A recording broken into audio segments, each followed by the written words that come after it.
Tia fear man kwanta maklo. E wa NyinsenNeAwoɔ pre. Enu se onka sanwie no na wanya wo na no anduro. Aboso me kwantio. Emu wan sense mebre. Emu yare. Emu amane uno. Tia fear man kwanta maklo. When NyinsenNeAwoɔ pre. Enu se onka sanwie no na wanya wo na no anduro. Enti kwasie dan nyomre bia. Radio no na. Adom FM. NyinsenNeAwoɔ pre. Apono wojino. Radio no na.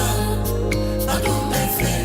NyinsenNeAwoɔ pre. 106.3. Radio no na. Adom FM. NyinsenNeAwoɔ pre. Yɛda Nyankopɔn ase adom ne ahumɔbro nti ɛne yɛte aseɛ sɛ ɔde ne dɔba baako pɛ baako pɛ nyɛ sɛ miɛnsa na baako no kɔ a aka baako pɛ no a ɔma ne bɛwugye yɛ nkwa na ne nansa so ɔsɔre yɛ nti ɛnnɛ Awurade wuyi a wasɔre na ne wusɔre no so nti ɛna ama yɛn yɛte sɛ ne ayɛteɛ ti adeɛ bi a wo wɔ nipadua no mu bia no Yesu wuo ne sɔre nti onso de awuo bia benyane ne benya nkwa ɛno ne yɛfa so mo akɔ abaso nkode waba Adom 106.3 NyinsenNeAwoɔ dwumadi akwasi da nwumre bia nwumre na wɔtwe de kosi no nkono yɛde ebrɛ wɔ yɛda precious ana why promise another promise asesem ya me share promise pa na nyum nyina na dana kwam pepepepe obi a to be see kosi see de wie ne nkomo ne hia medofon free hakra apemfo ne won ehwe ni mo se da bia no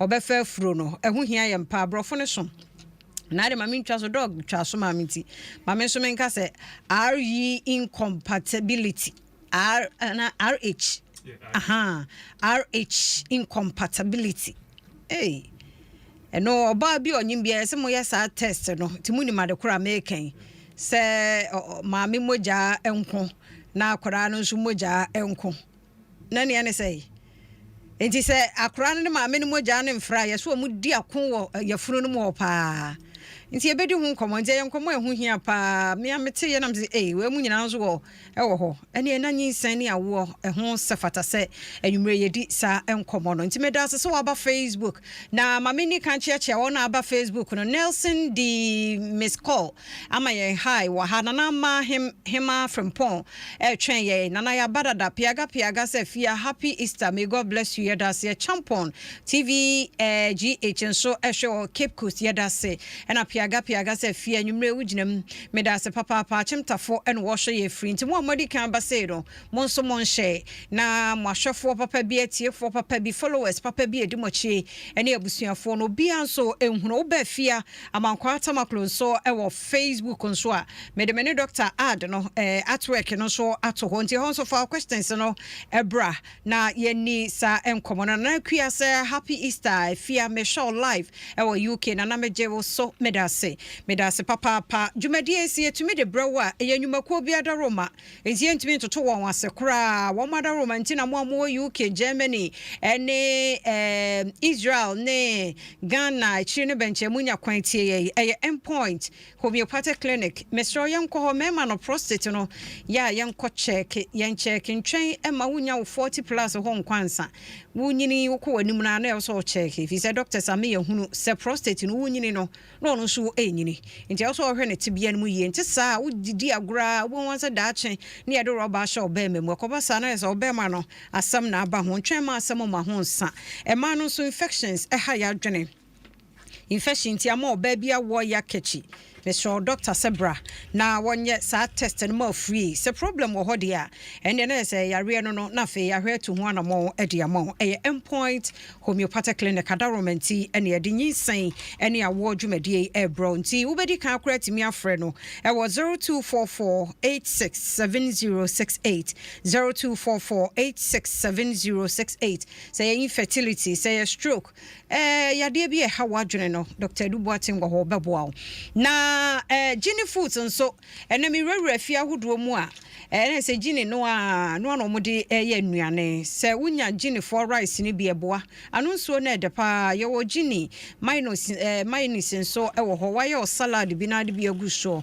e ma anu nso no ye de ye won tin fish nso wo ho watwu mako papa bi na wo de Gini no bi tin fish na gumu nso obedi afili na ne milk no nso de se rice water bi no wa ye oat bi no wa ye na wunya Gini milk no bi enso edi egumu a ene wo na wo kro no enti entrumika na Gini Foods wo nnuane ni nyina supermarket ne market ahodo nyina no wobenya Gini nnuane no ebi wo pe no dodo no atua fra 0540108531 0540108531 Gini wose mafie eye de na mamenko Rojan Herbal Clinic and so one more nura hodo and a typhoid ne hawa na malaria ne hawo wadro ya tatashe aseda herbal mixture and no we here aseda natural mixture so se moja broswo wo se anansi acheche no ne ade no yenyi no nyina free ho abra ye de aseda natural mix ye djuma ye no mo aseda stomach mix no so ho say ulcer ene hawa adwen ade wo hia no yam na atimu me so ye no aseda stomach mix no ene ye ulcer dro aseda betas ni mom na ye constipation ana oba onsebuo no aye ne ho bibie wo ho wonya no bia wo na akro no wanum na ato ye aduane bia bisi ho so ntimi ni doctor so moja so atia aseda tonic ene bi na ho hia Rojan Herbal Clinic na nyarwa hodo amabobo so ne nyarwa hodo bia no omomo ntu ase Ashaiman Matan Malam eho no omo wo 0246 632 563 0246632563 sanyu makuoyinti ena nyumre meti adwam na mede enem komotitiri we pa no eba mesro monfra from ho de moye ne de bia no mani shopa mo mama ye times up no ya da maso uso abe e wa ha en watch ya Gladys night tete e chia ye o sharing e wo ti nungwa ya da se papa pa obapa Ruth obi ye boa say happy Easter mommy ya da se amwani Benjamin say happy Easter to all Adom FM listeners around the globe. Yada NyinsenNeAwoɔ obewo afa ho afa oba Janet kwa say afia me show live or Cape Coast na woni doctor mo ho to say Dr. Usu ansanyame Adom ye ho ye and akwadwo conflicts and so say happy Easter no Usu abenso aba e wa Ruth nso aba me enko straight we say ne nkomo no me sure say questions bebre be wo ya no ye bebusa enti me doctor wo ma hada ene de di kan wa banti wo be wie pepepe na so de ne dwetire be so asene se be ya NyinsenNeAwoɔ nso e betre na hie mu na yatumi adi nkomo be kakra wo se e pie free ha ne ye be baba matena ye ne ye mu di nkomo fa NyinsenNeAwoɔ ho Dr. Usu ansa ena nyumre sa IRH incompatibility identity yene ne ba bedi ho enkomo doga nyumre yemu official pa na be Mike na Mike kakra me da se papa pa yamma wo adwonso ya da se dog ene wo topic ne din pa de say resource factor incompatibility to wait me an RH incompatibility it's normal it's right na dia well sister if you yamfa official pakese emma Adom FM TFO nyina okay na yamma akwaba na yankase yene Jesus emmom sorry emfi ye hawo ne ye yare mu nyina na se yewie ni sa na ye beka ade tuturu wo ho hia so oba bia siso na odu the age of menarche to the age of menopause so that's the reproductive age the washemu anima ne se obeware no obewo so tiase ebi mu mpo ho a aware ne hyeda anye priority ma wo mu na emom so obenya eba baako ato ne naso ene ya ne hia into that's oba bia trimopo na edu baby a obi bebresa na onya na wode kohye enioma bia abrewo bi otene baby sa pepepe nti enen komobo no eye ade ba ko edimu akotene a etimi de oba sabi opeba ato ne naso onya bi no etimi de ba yes when etimi factor resource factor incompatibility eye ade a etimi de awomawuo eba eye ade a etimi de infertility eba. Okay. Na ye be program no revelations be pia. Sister Fia ho bedwuru. Yeah, listeners and so the major omudi viewers on Facebook. Ombusa question pa. Na NyinsenNeAwoɔ ba e dog bia wonte. I had the opportunity no wa ma obusa question bia. Fi say the anim de fo ne ba. De bia ye odin so obekɔ hospital bebusa no. NyinsenNeAwoɔ nti obi atumi busa. Na me am so me Facebook one so amwanin Benjamin na ba ha wo akunfi misa no. And always she a happy Easter. Chima cross so NyinsenNeAwoɔ so be wafa ho afa wo Agnes a free year sapon.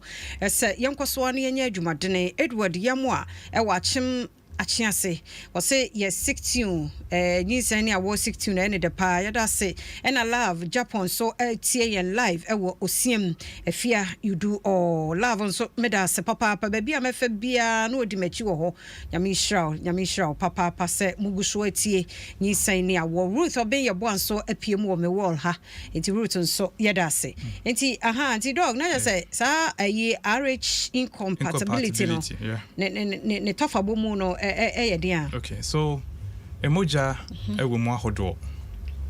Them say the regular ones are ye nyina ye nim ansa na ye kosua de ehu se ebi wo ho no eye ahodo 9 eye the normal blood group obi pra yes yenkoye group and cross matching yen hwese bia oye A, that's blood group A, AB and then the O. So what I say and these are the normal 4 blood group categories are yenim, but there's more to it. A no and a year she say resource factor bia a proteins are a work corner so what I say I no resource factor either negative or positive. And to say we will be a we positive we need be so we negative. If we are say fan nyina no half of the population a positive. So what I say and ebi mo so ye negative. Nti ye hwe so wo ye blood group O. Group O no is it O positive or O negative? Nti O positive or O negative na wo hu no ye hwehwe no ye resource factor na ye na ye ka ho asem no.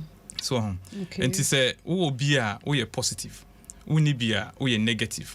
Na ye ka say incompatibility a na che say oba wo expect abofra wafa nyinsen no na wo expect say obewo wafa ne ho afa ne ba no na abofra na sabi bema na wo hye oba ne nyinsen no ono no eye positive na oba na ono kra no ono ye negative so therefore me ne wo sabi ebia me efia me re no me ye positive wo ye negative na ma hye wo nyinsen enti abofra na wo da oyem no automatically or ye positive.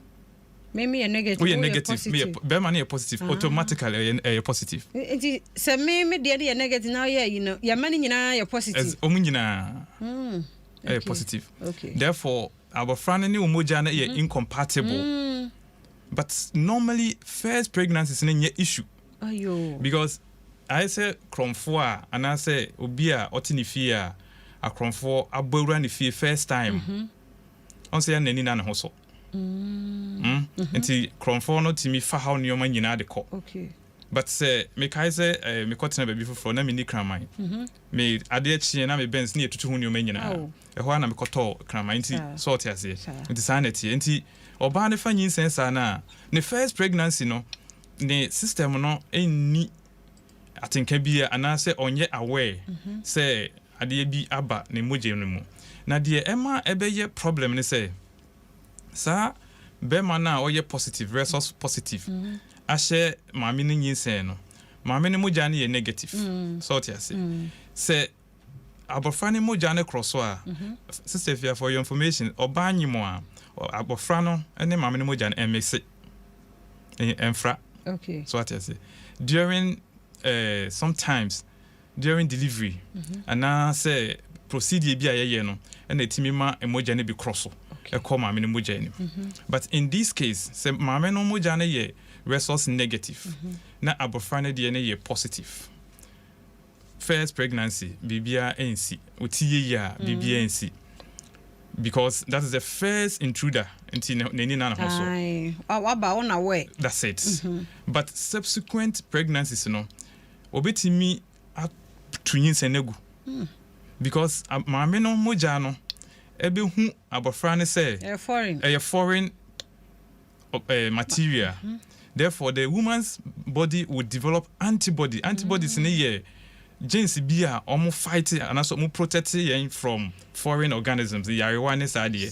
And when you find Nyinsen ya pa oba say no. So what I say. And oba bi o ha na wa Nyinsen. Bema na o share ni Nyinsen no. Onim bema no the group either was negative or positive or no anka sample minimal. That's it. Now bonso go to Nyinsen nego. Termination of pregnancy, whether spontaneously or intentional. When two Nyinsen nego ye no. O nipa dua no we recognize moja na utugu ye no. Therefore, he's going to stay alert. Nyinsen bi amebio. No say nyame na metugu say yi no resource na ba betu ade na gu. Let me say ma bebre sisi. Omo Nyinsen omunya. Ebia ne nkwala abre mu Nyinsen bia. Oh, samom. That's it. Iti na say de wo kan first one na e secure. That's it. In case we are positive, me negative. The first baby first they secure. Say yeah, drama yo. Say yeah, dear now yeah, you know. On the first nan wafa. Yeah, ready. Subsequent pregnancies ni that's one you're lucky. Yes. Now say ko share positive negative. Say me no two Nyinsen gusa. Enti series of course yenya doctor. Ena me mo frase no me Nyinsen wo ye. Me mo frase me tu Nyinsen gu ye. And so my sister many amawari doctor my breasts last week me nya obi was miscarriages makomako 5. Oh. Miscarriages makomako yeah we know. TV no. I will be cry friend me cry your number. Yet. Mommy be oh. 41 years. Oh, 5 times. 5 times. Spontaneous abort and you no any pay more. Miscarriages no ni ade bebre no e fa be free ha but dog ye nyina ho no anti no okay it is say me be positive now we are negative na be man ye negative we okay anti asi akohwehwe be man na ye hwehwe be man wo ye negative but pen baby ye hwe me man no ye mpo de ye jere no wo antenatal cry ne omonko but now yanyem kra monko no yawo no kwade resource factor test no mandated for prenatal and then postnatal. No, even before marriage crown I think also yeah. And sometimes I don't mean just religious bodies na yes omonye HIV we here ni mo dog yenim to dem emblem obi a why Matthias me dey achom seriously because the yatie no ye be kwa akoye na first no pole na ntisa ye no say ye fa mu sa nyame adom tie na ye nya problem but en dey sorry no before would nya beto aso ye ni mu na no ya ma list e also mo test na just say but they wo kan menim they even go ahead to do sperm analysis sometimes I don't understand. This resource is you say seriously when resource in a watch me who says miscarriages ni bebre no kra na efri ho but ya na enim say mema ni hu so ni bi wo form tie en check ni nyina na oba no so en check ye de but me sure say na e be wie no adesua bebre be mama asofo nso atena se no mo de no so aka ho edin pa enti ede na de sa problem way ever at the end of the day because we are positive me am negative say ni eja nki yakoya baby good so abofra development is here and as started from the tube that's bemane oba hunsuo behia na oba na tokusua fertile no insuo ni hia zygote formation it's happening in the tube before it propels into the uterus so to say emoja sembia ni o first pregnancy I can say is safe se bema na ye positive na utime wo ewie utime wo wie a nipadua no wo ye negative no obetuna aka so ay mistake ohun no so ay mistake And now or get that momentum to come and prevent any other pregnancies. So until a natural, say me positive, na me negative. No, a very very important. Important to antenatal so much. Say or baby I mandated. So what I say, just to see say your subsequent pregnancies no, your baby ho ban into treatment. Oh. Fine. I feel anyone come makuma to me because na pa sa o first one be at the brewani na. We am crab on the same be a quarter fast. But the honor treatment in the whole. It is when I have done my wife, and then you've seen that my wife is negative and I am positive, and the baby is positive. That is when we prepare for the next pregnancy. No? But there were 2 years ago, no. But sometimes yet me boa kakra.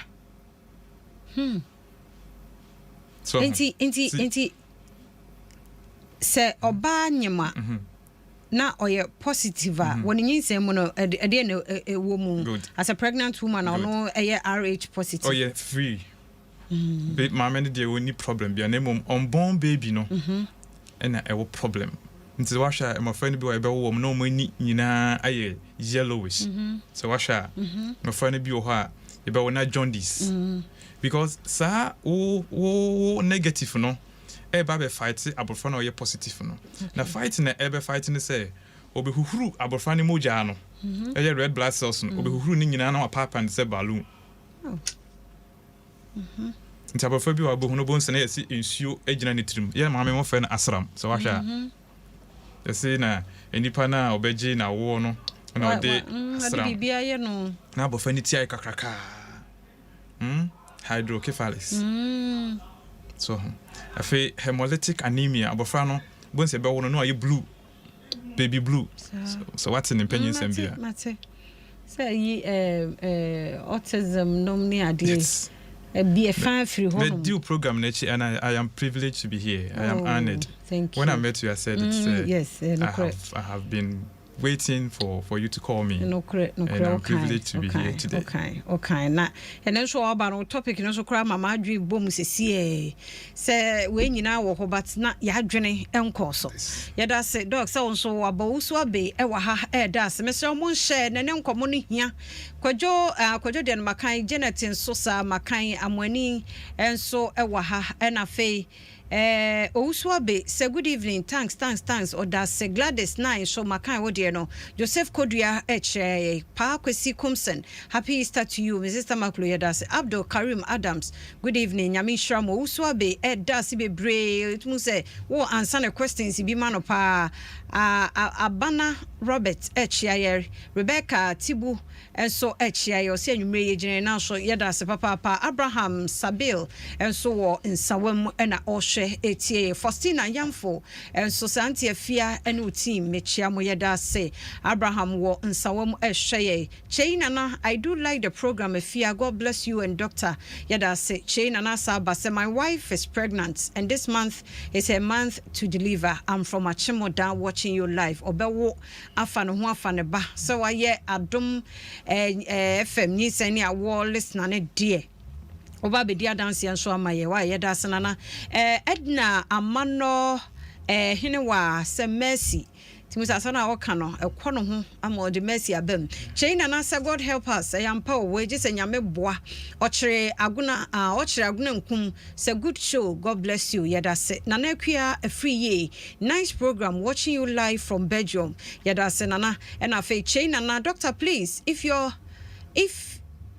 with I'm saying your wife na kwaya with you know if your wife is pregnant and she is in her 9th month to deliver and she used to complain that feelings pain through her body brofono etwetwasi na yen bibi kakra na menti ase me share danti ase fa cheme Isaac Arthur say fear I like your program may Lord be with you watching you live I was pain yada say Rabna edu say kwatin nice topic really learning yada say thanks for the topic good work done God bless you doctor away from Dunkwa on ofe. My idea, but Miss more comment about moon share so mammy because I know they also be answer eti and they say dog Gina set Sacrano acquire negative nama meno a positive na fe ubehuna krana we develop jaundice and I say blue whatever enti I don't know nitia ekese musu so na dey. Yes, so your exchange blood transfusion. Yes. You want to okay. So that's the procedure. Then there's another procedure that we do, intrauterine exchange blood transfusion. Bra you be detected, a doctor for be detected say mameno a negative, abofano say a positive. Na instance boni asase yinu hodi wo abofano so no. Yetimi a transfuse moja ewo mameno abra abofano eda mameno eyem no. Nti brebe na ye check sa RH very good incompatibility. Good. So your first trimester. Okay. Or first 3 months of pregnancy na one of the mandated lab requests. Okay. I was say. I was say. Baby. I'm not sure na. Enye ni hina no mo ka che yo. Enye ni hina. Nti ebewom. Normally I'm not sure. I full card no so. RH. Omo ye RH. Resource factor. Mr. Mo mani na wo. Lab ni bibia mo ye bia busamu.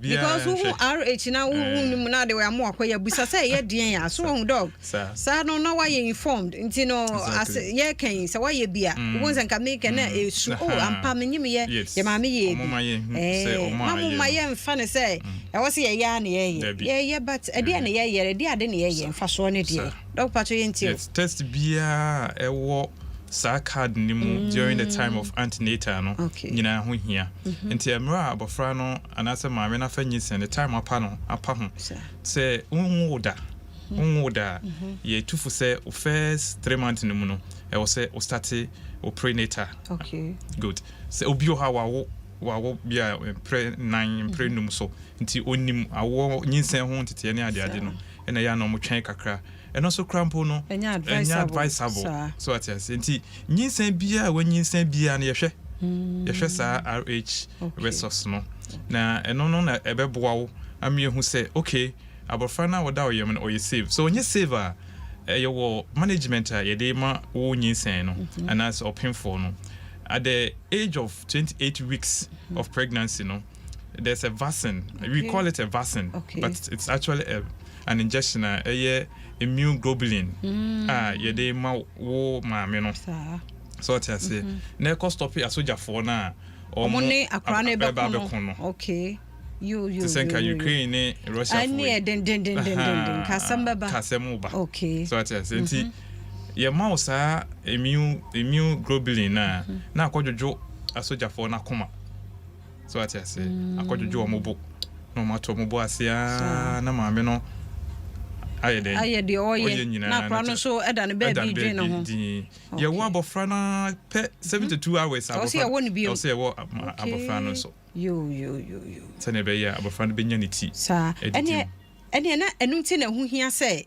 test bi ye obusa ho asem because ye wo maame na wo protect wo ho ana wo protect akra no se wo nim na we din unfortunately bia na baby akọ antenatal asesa na wakọ baby na fe wakọ na esesa da se ya ekrom ha pressure na ade into relocations bia na wo Gan West wo kọ antenatal na wo Gan West akawe that's wakọ east chese wo be call Lekman no ai enya dia obi feel like ma aba antenatal wo akaweda nti se onti ase nneoma wo antenatal card ne so nyina obi den aka bibia kire doctor foforo a wahia no do ye do form no nkrata abekọ ebi wo de bekọ de basa wan so ye informed da dog pacho me wo a ye wo me pane we nti me ba no ye nwo no so saa eje sa na ne wan ka de na ye obregu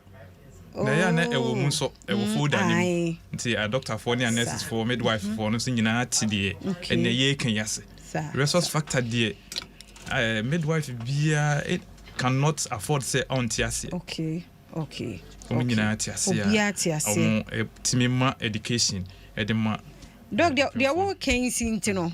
Meaning, your program in NyinsenNeAwoɔ. Mema no kra na frɛ dodo.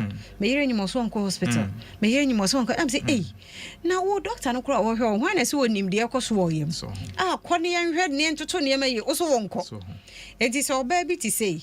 Ɛna saa awei wo first trimester honum ɛne ye di behu. Na so wankɔ na wo mesi a. Na che se uti anye ye. Na se emoja bi cross pair. Abesai. So was menyima na say na omode ne nam oh abrewa na me se mrewa bo ne ade ahya abrewa bi odwene ne ho ano pay enkoma na yedi ofia me na makonta say Africa de o ma me enya 80 no what yase dia ne amane beye no a enti udi 80 dia e automatic o ye beye asa nyo sofu bi tachire eyi vision bi ba ku bi eto so a na tesa fa no mo bresa na so na ye nia sa eye NyinsenNeAwoɔ na wotie wadom 106.3 ye na Dr. Usu ansa na edi nkomo anwumre eye resource incompatibility the one we abeka wano ba ni tietie mu ye RH incompatibility sene be ya omoja na ne ukunu moja enhia enti abofra no ekwanya ebi bon ho ban bado me clear way so say enye no ane blood group no because yaka umoja no ukunu die enhia ye beka say blood group ya de bia ye confuse ye ho with antifia mame kan we na ahwefo ne wona etie nyina nye clear say there's nothing like only be ma moja enhia nti muntime ngo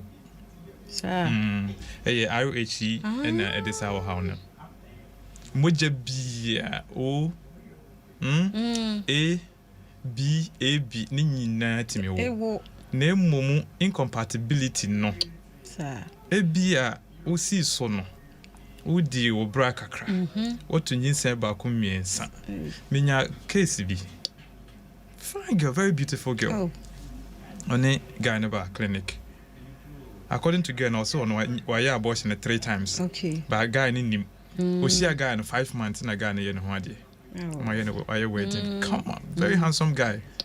And he, my food and album. Guy, need the baby whom me say up a chow. Say no why, but my main country, Nikuno. And he, a one I'm the far, Sadi, we must say, we negative. And as I Nyinsen, I will true good in a positive there. There's nothing we can do. The girl broke down. It was some to doctor into bende. Me see we dey obi doctor bi na obi hu o. Say mofrana o tu o mugu ye no. Say na wo ye a negative and mema na o mo show Nyinsen nyina ye positive. Emma kra. Hey, asemi. Ebe say. Hey, already hu ya mobo. Debi. I see. Okay, see, me busa question bi na China na say sorry. If your wife is pregnant and she is her month to deliver and used to complain body pains and used to cough always, please, any problem about that? Okay, in terms of no problem, no. Do any time in a song or complaining body pain or bowa. Nanam patcho before doctor be ya no. Get in hospital as a 9 months baby or doing a day. Mwana money in our hospital, Mam Kakra. Meda Letitia Bosoka educative program. Yamisha Yada say Isaac Mensa, if you are blessed to the nation, please wish the good people of Asimfosu a happy Easter for me. Tell doctor we do appreciate him. Dr. Ate Eda Senso Sawajebre na Ushebie and why Princess Irene Abuaje. Hi Sister Fia, keep the good work up. Please, is it always that if someone has a blood group positive, the person's RH is positive? Yes. Yes. Example. If someone is O plus, he or she has RH plus, and O negative, he or she is RH negative. Princess, doctor say, when you're clear, do to Mr. Princess, the Tony dear, when the princess, a son of Momo, the Anitia, the any of them, you are sorted. Your many are done as here. And I said, the problem is Ghana. Doctor thinks if you are patient, you don't have right to ask questions most of the time. That era is passing. It's waving off. And into a program we were hono. Question be a the bar, doctors and nurses, midwives, and do baby wabotre a year no nice program. God bless you. Nana Buama, Nedio de Bar, no. Somaila Samuel say I'm Samuel from where Cratchit Uti region. Yada says Samesa Uti James Techi Tewia at TV. Nice program. God bless you. Wishing you a happy Easter. Watching you live from Maguna Shedru. Yada says Pakwesi Kumsen. Say we are learning pa. Thanks for your volunteer.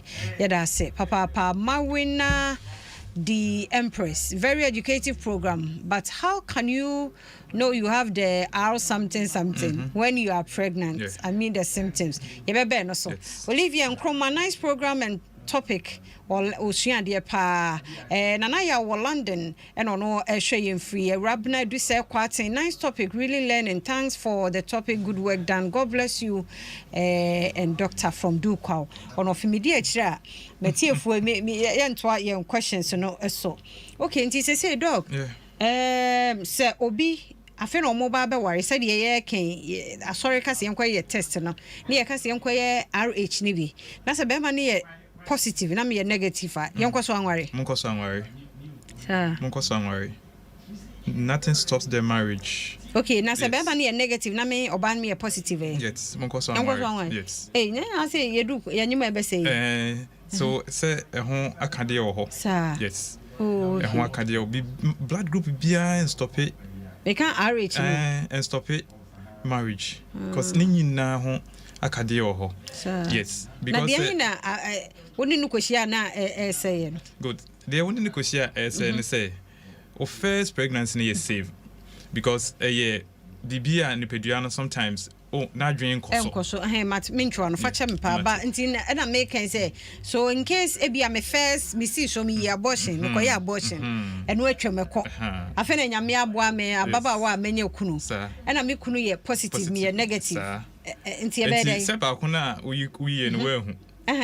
minima no kro nti afi na o behwe nti se unyame adom yakohwe o ye negative ukunu ye positive mo de mo nware okay na what Nyinsen yagu ka kire wo kunu no ka kire wo doctor enso past tense we dey and any problem na 100% emu be 90 won't say it say twem because I've had it several times at the consulting room. Dr. Maye Bako be mani nim Dr. Maye mienu be man no so ye me so mi nim ti afa ne abehie nti enye new be man carry pregnancies mate wona se ba se ne wante se maye agu aye we are cool and any idea relationships be I see so e be ye burden ni pobo se ne ho ode na koma ne bibia komu ade ba ko pe obi nipa ne tepe na ba mu abu enti ahyase no ka kire nipa nan so ati ase ahyase na wo hu no sister fia ho ya me fe hu science no oh nyoma bia wo de asi ana so hwa eye we bia na ubie so okay ubie so nti se ubie so na nipa na pa bako do me hear science yes very good question I'm so be beside we oba of Nyinsen Nyinsen no so bubu my friend say e bubu that's why I'm using the same word because unya sporting spontaneous moja bibi baba please I will say utuanamo okay that's the only science it doesn't have symptoms science in the idea ni hu symptoms is in the what ni pedu okay it's the only sign of resource incompatibility during pregnancy say unya spotting umoja beba okay I will say quickly yakokoshe na den krampo na ebehu say ebe me yehu say abofra no nso kra ye negative na say positive na on say Nyinsen bia anasa abofra bia da boto bi mu sack asa boto na abofra no demo no nso no ensuo ejina ho your friend amniotic fluid it's a amniotic fluid no eno na yen a doctor for say pese yehu abofra no status anasa ne tibia owo mu a sa ensuo ni bi na yeyi ye de kohwe so it's say Nyinsen no wo issues wo complications Sense you na abofra ne demo no enu bi na ye de ye na ye kohwe na yetimi aboa okay enti se obi ewo problem we me me kunu ne bibia nhia ye wo kwan a ye betumi a resolve ya maye ti se bi a na manu so nti obi anya miscarriages a ye betumi asia no yes treatment okay medical ka say ye wo immunoglobulin ye de anti-D if normally sana ya na happen for no munimuni D anti-D so D positive yes nti eno ne ade a ye de omo nti se bia wanya previous miscarriages several times I was say utua no mekai sa call ya minya ye na me busa ne say one enam say me nye expert in that area and exactly nti me busa ne say one doctor na ohwe na ye very good ana because it's very important say patient bia na the doctor error rapport doctor patient relationship enye do and die affair so beba na maka menimu asiso so what I say now so waka wenimu asiso e wo say yemi at least etimi ho yesen no 32 no to each other and be busan sent on the doctor na was say rapport na and I say and I'm saying on sign call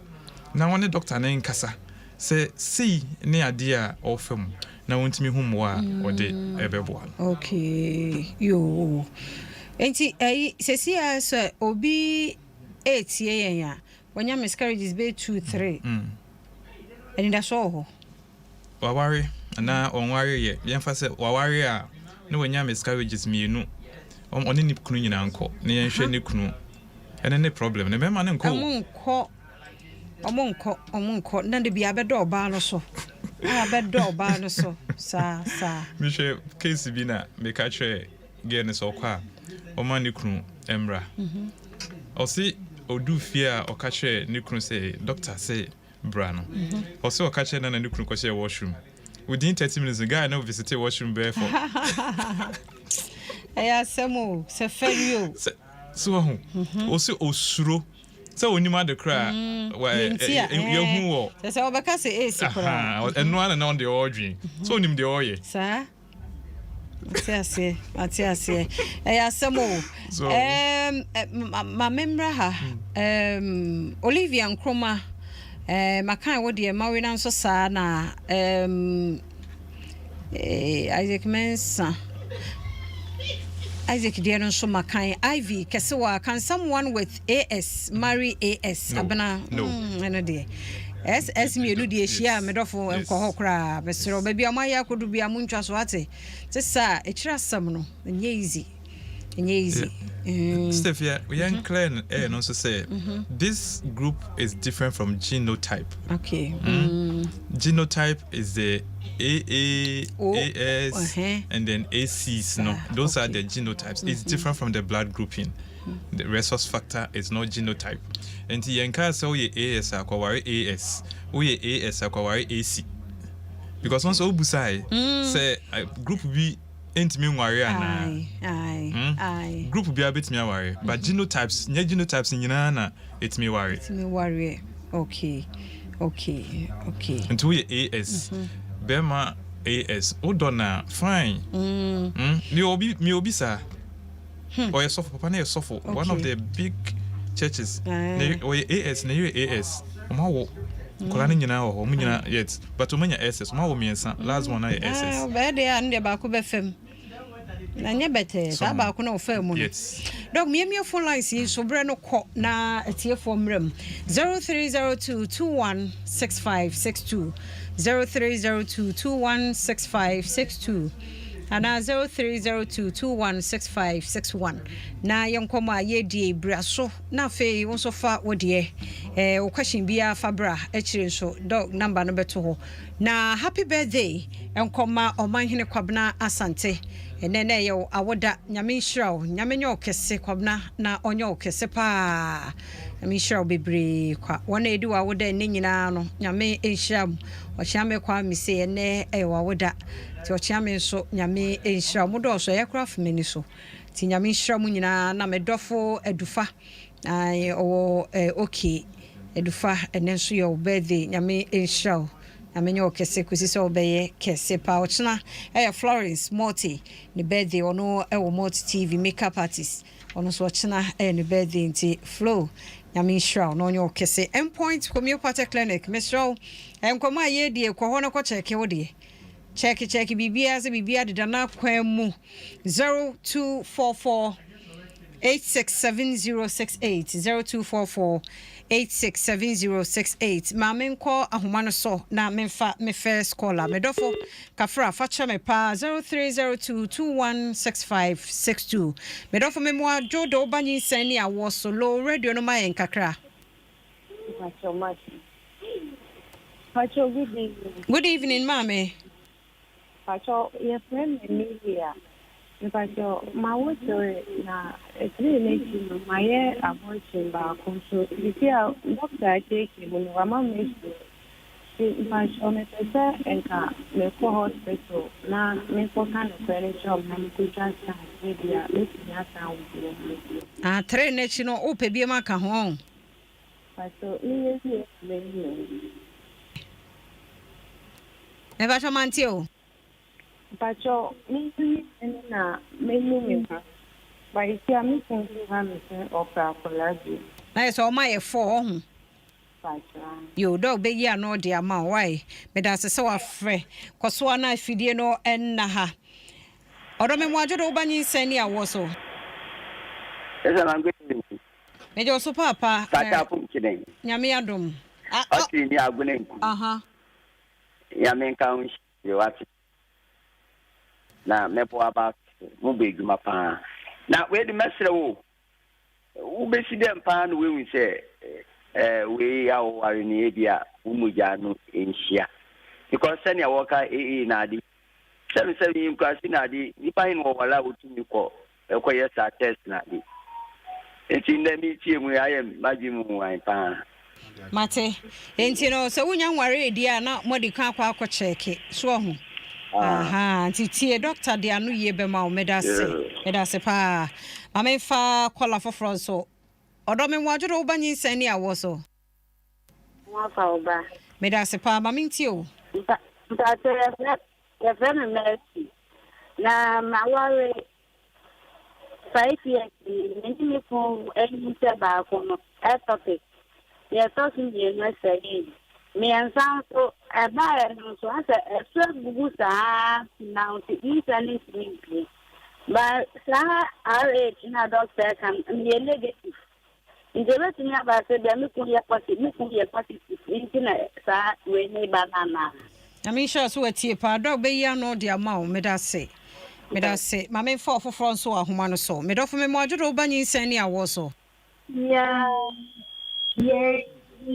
Yeah, low radio no my kakra ni eni nkomo minti o. Ba my feedback wa ha. Ti ma minti we. Okay. The no be funny say. Ye me na ni o Ose mo mi enu nyina mo ye de a. O positive. O positive. Yeah. Ba two ni na me nya me time. Ba ko na 5 months the other one was 6 months. When you say 2 times, ninya miscarriage asai. Pacha. Na unya foforo nso. David said they don't have Dog wa obe yi ano the amount ko so ama fidie ne na ha. Me da say. Ofoforo nso wa homa no so me dofo me mo ajodo ba NyinsenNeAwoɔ so. Kafra, emisa course yem fancy hey, and I'm fa last scholar. Me dofo me mo ajodo ba NyinsenNeAwoɔ so. Me mo ajodo ba NyinsenNeAwoɔ so. Okay, yemfa course no ensi ha na dog kakra na ba yenya no na adwan cancer say auntie Afia, good evening. My husband and I are both AA and the blood group O plus and my husband is O negative. Is it okay? The doctor no so to mam kakra na ya no dia mano Samuel Tay boy say happy Easter to you all. I'm watching you live from Temakomti 5 and I just shared the link with my wife and she's listening live from Bogatanga. Mo same yami shro papa pa say onso wa share ama oyirin so ATB sat. My name is Blessing and I'm in my 34th weeks of pregnancy and I'm negative and my husband is positive, but the doctor said he will give me the injection when I deliver. Please, am I safe? Okay. Inti dog be ye no so anu ama na ekwe free. No, it's not infection. I used to urinate more when pregnant. It's normal. Minim dia na neyi na no dia. Good evening, dear sister. When the doctor requested to meet me and my wife the following day, I went to meet her. All men should try. Mo nanaya wadade. I mean, sure, Papa. Benjamin Ankra first. I'm doing the listening inside a Safwachim Dengazi. Yeah, that's a chain. But if she used to urinate more and more, doctor, please, isn't an infection? And who did an be no. Steven, Etuya Hene, Atimbila. Pato Kintampo Fia, happy Easter to you all and all listeners. Yeda say Papa Pache Nana say God bless you Fia any doctor. Yeda say Abna Hawa keep it up Adom FM. Yeda say Abna Hawa biem Eshe and Wahin Kaswa. Doctor, I really appreciate you. Yeda say Ivy Kaswa, can someone with AS marry ya no so de amount. Dog Pacho yenyi adofu ya no ema kakra. Okay, so the anti-D injection, it's solid, it's safe. Until one day nyamiase say doctor nehu, doctor na boyjuma, man injection no kama or we so obema abofra. The subsequent Nyinsen so bibia when you born injection na we for na antibodies no omomba bio. Okay. Nti bibia ebe fine. Okay. Obi say we miscarriage 4 times. When nim almost status cry, but we busa say no the year can a bit me anti Pancho Uncle Hospital on any crony uncle. The yenhwe groups no na yenhwe se bia be ma no ye positive or ba na negative for say sad year and tina sad year no eba ye nyisen to go no is spontaneous miscarriages no eba obi so so no so owo sa or say we or 2 Nyinsen back or no call them so 3 and a third one that you want we go and opposite one sound will be into a check good into say 3 nyina kama and or 2 egu hono any problem be e an age no any new maybe and Nyinsen 2 go no 2 year no so I'm for proper procedure na year and also bit me how dear no. Okay. Until a bassa Nyinsen home baba ebe din aman kaka. Frequent urination, I will say you who say oban onyumana because frequent urination a masu by oba onyum bia oba painful bia onyumono idea what omota ejon so intente munti yanhwe se bia onyuma so onyumo dia ene momodin se obeko hospital na doctor for okay enkomo no ye de but ebre no so tia na ye tia kakra bi na say yes sorry so me sure say obia nsem bia de ye yi ano na kwofori wa amamfo ya yen na o say I'm on my first month of pregnancy but I don't feel hungry at all. Common in a capre. Common in dog. Be okay, man. Early signs of pregnancy. That's early signs. I mean, it's loss of appetite, nausea, morning sickness. It's part of early signs. One time we took on the corn only kakra for the sake of the unborn baby. Be child development na e course so awodi emunti no omomodin se obedi bibi kakra onomusio onomusio ntimi nomusio onum juice fruit juice natural fruit juice onyere no ho kopem se obitwa 3 months no betwa mu a bibia be fine afi nyo obi kra na beka se onhwehwe aduane abofa na oda na yem na nkasa betwa na ni ada ho sa na bi sata saba say I told the doctor at my 28th weeks but he said I should wait when I deliver so I have not taken any of the injection yet. This is my first pregnancy. They know what they are doing. Okay, so Janet Papa Dr. Uswansa you do tumze Janet do nim dog ankaza o man fans wa hapa ya da say for Steven ba me page efia man kwatamaklo Facebook by me da say Gloria da kwasa happy Easter mami ejewa keep up the good work and I feel love Japan o siem and on so hwe Agnes free sapon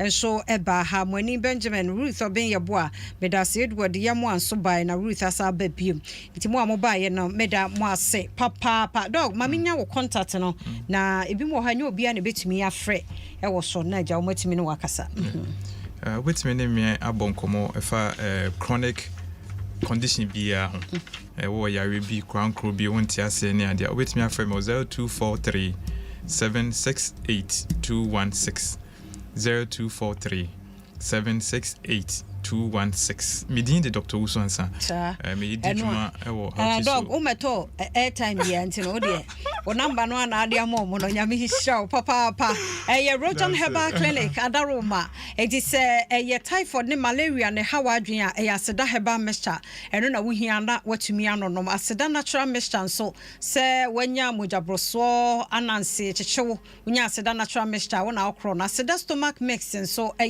osedru aseda bitters so menses ni flow constipation e free ho aseda tonic so wanu mu ato no wodie no Rojan ye 0246 632563 na Gini Foods emefie ye de ye wo Gini rice wo ho milk wo ho tin fish wo ho mayonnaise wo ho kokopebi na fa sifie ne fie enye de endpoint homeopathic clinic infections yanko ni yanko check mema no prostate yanko ho infertility your problem this way yanko endpoint ultimate friend was 0244 867068 0244867068 makoyinti ena unya bi etie nyame hira mo ba Facebook no nyame hira mo me sure some questions ni na no Dr. Timi yi ano mamo nyame hira mo papa Dr. Uswan Sanso yeda se enumre so unya adaje brae ene yembesua ade mo ba mi page nso nyame hira mo amutie ye kire ne bencheye wo radio no so no